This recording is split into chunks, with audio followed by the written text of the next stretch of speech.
My husband and I spent $40K finishing my mother-in-law's basement. She's a widow who's still very active, but my husband will inherit her house. She invited us to move in with her if we agreed to renovate the basement, so we did. Now, mother-in-law's acting like bringing our foster child into the home is a major issue, even though we asked. Mother-in-law knew the foster child was moving with us. We finished her space, painted her room, etc. But mother-in-law says she doesn't like foster children. For no reason, no behavioral problems. Mother-in-law refuses to give my daughter and foster child a key. She doesn't want my daughter's boyfriend to visit. She keeps turning off lights while I'm working and bringing people into our space without warning. So her friends have caught me getting out of the shower twice. We've only been here 2 weeks. We had another conversation with mother-in-law about these issues. It turned into a fight, my fault.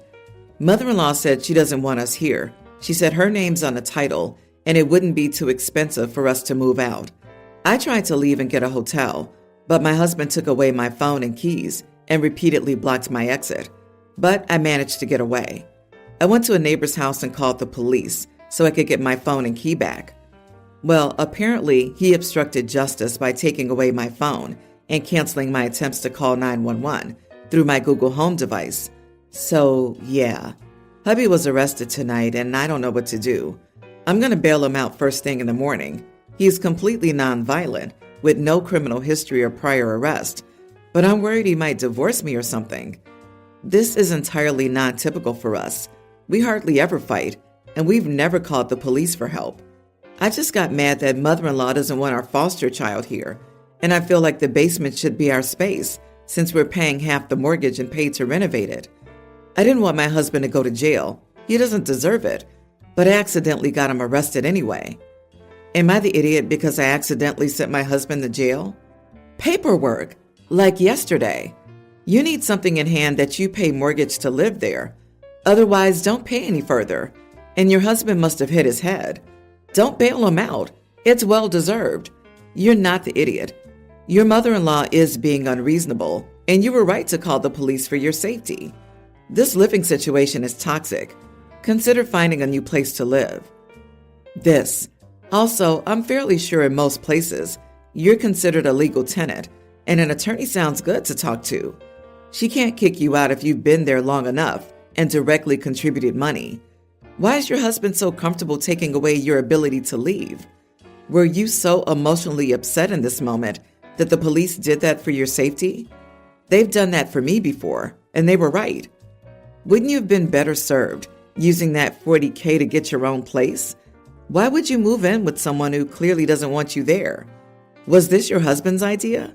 Why did he keep pushing this when his mother clearly hates 3 of the 4 people who moved in? OP, I think the husband and his mom are in cahoots. They got you to spend your money, then got you kicked out. They just both want the foster child out. You and your kids need to leave this idiot family behind. Your mother-in-law is awful. She invited you to live there, let you spend a great deal of money to renovate, and within 2 weeks says she never wanted you there? Your husband had absolutely no right to try to restrain you, to take your phone, and to prevent you from getting help when you felt you needed it. Let him sit in jail. Let him divorce you. You don't need to tolerate this crap. Oh, and one last question. Whose idea truly was it to foster? And in case it wasn't obvious, you are not the idiot. I am 31 male, and my girlfriend is 28. She and I have been together for 6 years and have lived together for the last 2. My girlfriend has always enjoyed doing comedy and has done open mic nights since we met shortly after college. She had a real sales job, though that was her Monday through Friday 9-to-5 job, where she made decent money. I have a good but hard job and almost triple what my girlfriend made when she had her job. I said had because last August, she quit her job because it was taking away from her comedy ventures. She told me that a year from now, she thinks she can really make it. I was a bit skeptical, but since I made enough to support us, I encouraged her because I want to be a supportive boyfriend. Since she quit her job, she began doing Uber and DoorDash, where she makes 100% of her money. Her comedy has gotten us $0. Over the past few months, I've started to resent her though. She constantly complains she has no money, yet drives for Uber or DoorDash maybe 3 times a week for maybe 4 hours at a time. I've been paying a lot more for household expenses, and I'm not saving as much as I'd like to anymore. She sleeps till noon because sometimes her open mics run really late before she even gets to perform. And when she gets up, she just bums around on TikTok or YouTube looking for inspiration. She also gets very moody with me if I don't come to 90% of her open mic performances. Even after working a 14-hour day, she'll get mad if I don't go to her open mic at 11 p.m. on a Tuesday. Last night, I did the unthinkable. I asked her to consider going back to a full-time job. I said she should still do her comedy, but I'm struggling with taking care of our expenses all by myself. When she gave a dismissive answer, I told her firmly that she would never be a famous comedian.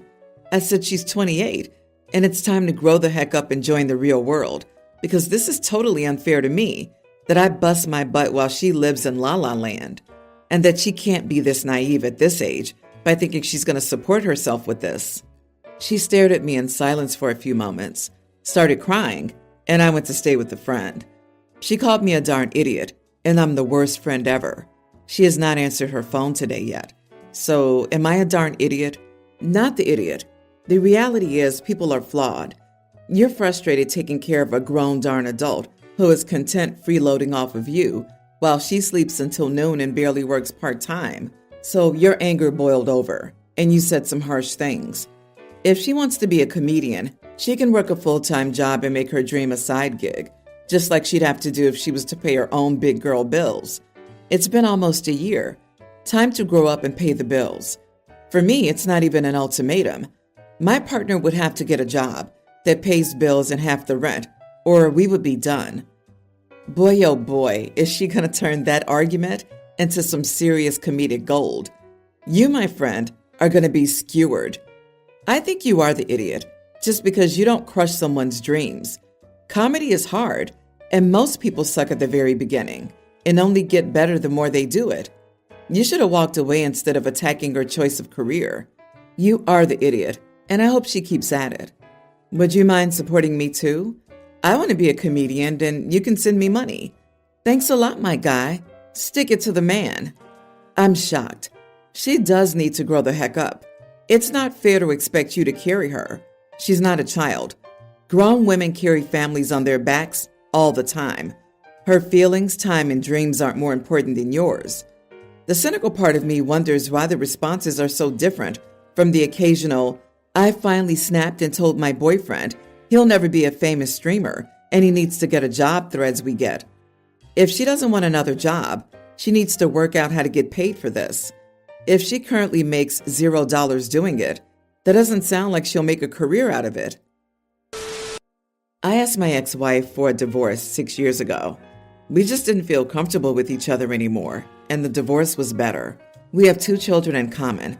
She became pregnant by someone else a few months after our divorce was finalized. Unfortunately, the father of my ex-wife's son didn't want to take responsibility for the baby. I'll call him Adam. So I've been helping my ex-wife with Adam. Our kids stay with me on the weekend, and I suggested to my ex-wife that she bring Adam on the weekends too, so that Adam wouldn't feel left out. I really don't mind taking care of him. I also pass on extra child support money for Adam. I met my ex-fiance a year and a half ago, and we got engaged 2 months ago. She just doesn't care about my children, as she prefers to have children of her own, but she doesn't mind them as long as they stay away from her. Yesterday, I invited my children, Adam, and my ex-wife to eat, and also my ex-fiance. But she started making comments like, "Oh, I thought there would only be 5 people. My 2 children, my ex, her, and me." That's why it's good to know how to choose a good man to have children with. She even asked Adam how it felt to just be a burden. My ex-wife just went home with the kids, and I started arguing with my ex-fiance and broke up with her and kicked her out of my house. I told my brother, but he says that in a certain way, she's right, and that I don't have to take care of a child that isn't even mine, and that if I continue putting someone else's child before my relationship, I'll probably continue to have problems in the future. Am I the idiot for breaking the engagement with my fiance because of my ex-wife's son? Jesus, no, not the idiot. The problem with your ex-fiance is she just doesn't care about my children as she prefers to have children of her own, but she doesn't mind them as long as they stay away from her. What the heck? Regardless of Adam, if this was her attitude towards your children, you should not be marrying her. You've established a relationship with Adam. He's your children's sibling. It's great that you've done that. You've generously given your ex-wife money for him and helped care for him. No, you didn't have to do all that, but you did. And now you have a bit of a moral obligation to him, given that you've taken on this role. He is your children's sibling, and you are a part of his life. That's all great. If that's not okay with any woman, you should not be marrying her, and she shouldn't be around any of your children. The ex-fiancé sounds like a total idiot, frankly. Dodged a bullet? You dodged a darn mortar barrage. Dude, what were you thinking? How could you let a woman like that around your kids? It's okay to want your own kids, but the way she felt about your kids is not okay. What if something happens to your ex and the kids move in full time? You avoided a catastrophe. Choose better next time. My sister Teresa has a teen daughter, Quinn. Quinn and I used to be very close when she was younger and loved having auntie-niece time together. However, since becoming a teenager, Quinn has become snarky in a mean way. I don't particularly like how she behaves towards my daughter, Bella, a young grammar schooler. Quinn crosses the line. A particular episode of verbal cruelty at a birthday party was when I'd had enough and told Quinn, I don't want you to come over until you can start being nice to Bella. Teresa was present when I said this. We live a short walk away from each other. A few days ago, Quinn arrived and wanted dinner, and I turned her away at the door and told her, I don't like how you treat my daughter. Unless it's an emergency, you're not welcome over. Teresa called me because she said I was horrible for turning Quinn away. She's a teen, and my niece was upset.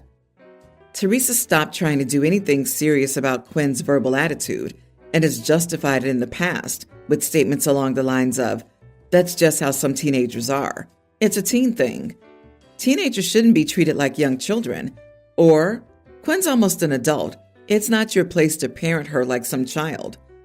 I brought up Teresa's past words and told her she was correct that Quinn is an adult who doesn't need to be scolded by me. And I have a right to protect my child from an unkind adult. Quinn is already having issues with the school emailing home or friends making excuses for not wanting to see her. And it's time for Teresa to wake up and do something about her daughter. Teresa and I have given our sides to mutual friends and acquaintances who are divided.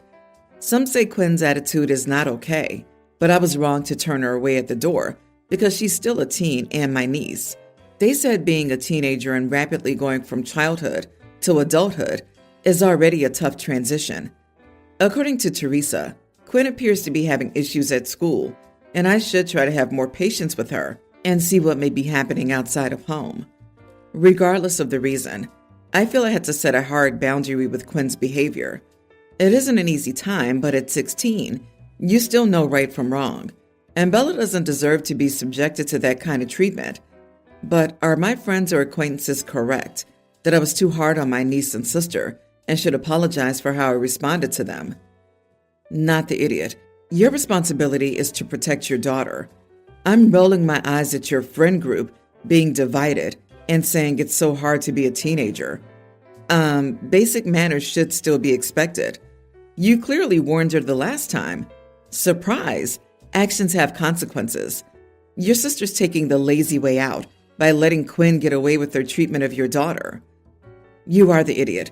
Have you tried getting Quinn to open up and see what's going on? I get you want to protect your daughter, and your daughter shouldn't be bullied by anyone in her own home. But if you care about your niece, you could be in a good position to help her. She's obviously attached to you, or she wouldn't want to come over. Teens will rebel against anything that looks like parental authority, but they can respond very well to a cool aunt who has a heart-to-heart. A simple, I love you and want you here, but I can't have you being mean to my daughter. It's my job to protect her, and I will, can go a long way. My daughter and her best friend, Will, have been friends since they were kindergartners, and I let her sleep over at his house sometimes. They're young teens. Her best friend is a lovely boy, and I love their dynamic. I think both are adorable, but I don't think I can continue letting her go to his house. This is so insane. but my daughter fell and broke her arm while at their house. Accidents happen, so I would have understood if his mom called me, but she didn't. I learned about it when my daughter came home the next day. She didn't have a phone because hers was broken, and I didn't get around to buying her a new one because we've had a lot of expenses. So I trusted her parents would call me if there was an issue. But no, she spent the night at their house and then walked home with her best friend. So his parents didn't even walk her home while her arm was broken. The most insane part of this is that her mom is a nurse, so there isn't any excuse. I told her that I found it really messed up that she didn't tell me, and it turned into a whole argument. She said my daughter seemed fine, and she was playing afterward, and she was too exhausted to take her to the hospital. She said she knew I would make a big deal out of nothing, so she thought it could wait. I insulted her, if I'm honest. I said she's a terrible parent and treated my daughter terribly. She let her walk home alone. Well, with the child, but a parent should have been with her. And she should have called me the second my daughter was hurt. She insulted me back and it was a whole mess. I told my daughter and my son that they couldn't go over to that house anymore because that kid's parents were clearly insane. My daughter is especially sad about this because that is her best friend, but it's for the best. I don't feel comfortable leaving them alone together. Those parents are neglectful. Edit. It was obviously and severely broken. She's going to need surgery and a metal bar in her arm and have it cast for months. Even if it wasn't that bad, she knew it was broken and should have called me first. I'm guessing my daughter was in shock, which is why she seemed so fine afterward. Not the idiot. Wow. Honestly, I'd report her to the local board of nursing. I can't even wrap my head around how messed up this is. Don't ever let your child over there again. They're negligent and a danger to your daughter. I wonder if the mom is a drinker or some other user, and that's why her judgment sucked. I wouldn't let her over there either. Smells a lot like this. She was either high, intoxicated, or otherwise compromised, and thus lazy and too much trouble to deal with the situation. OP, I'm so sorry this will affect her friendship, but you must know your child will be looked after, and that clearly didn't happen here. I feel like nurses are the last people to bring their own kids to the doctors. They seem to shrug a lot off in my experience. 100%, you should have been called right away to choose if you wanted to seek medical care for your kiddo, though. She had no right to make that choice for you. I'd be livid too. Your kid doesn't break their arm every day, right? Breaks can sometimes be dismissed. I've seen people wait a week before finding out their hand or arm was broken. Depending on how it was in your kid's reaction, they may have missed it. A nurse doesn't have X-ray eyes either. Not everyone deals with broken bones. She could be someone in an insurance office for all we know.